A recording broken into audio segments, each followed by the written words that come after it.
Hi guys, it's Roseanne White, and I'm going to be sharing with you a super simple, delicious, actually heavenly chocolate mousse recipe that I am creating here with only 5 ingredients. You can find this recipe in my 10-day total mind and body detox. For more information, click the link below. So this is how it's going to be. I have a food processor. I'm taking 2 avocados. I'm going to put that in the food processor. I'm going to add a cup of pitted medjool dates. They're already softened. I've got 1/3 cup of raw cacao.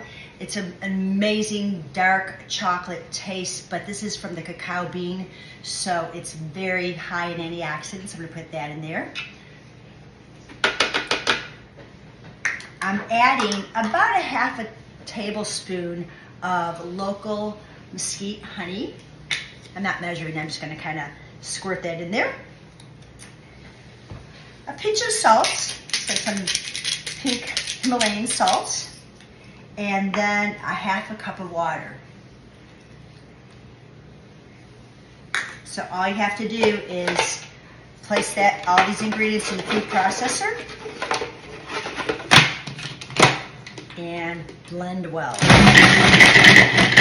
So who said detoxes have to be boring and leave you feeling deprived? This is a decadent chocolate, creamy avocado mousse dessert that you'll love for my 10-day detox.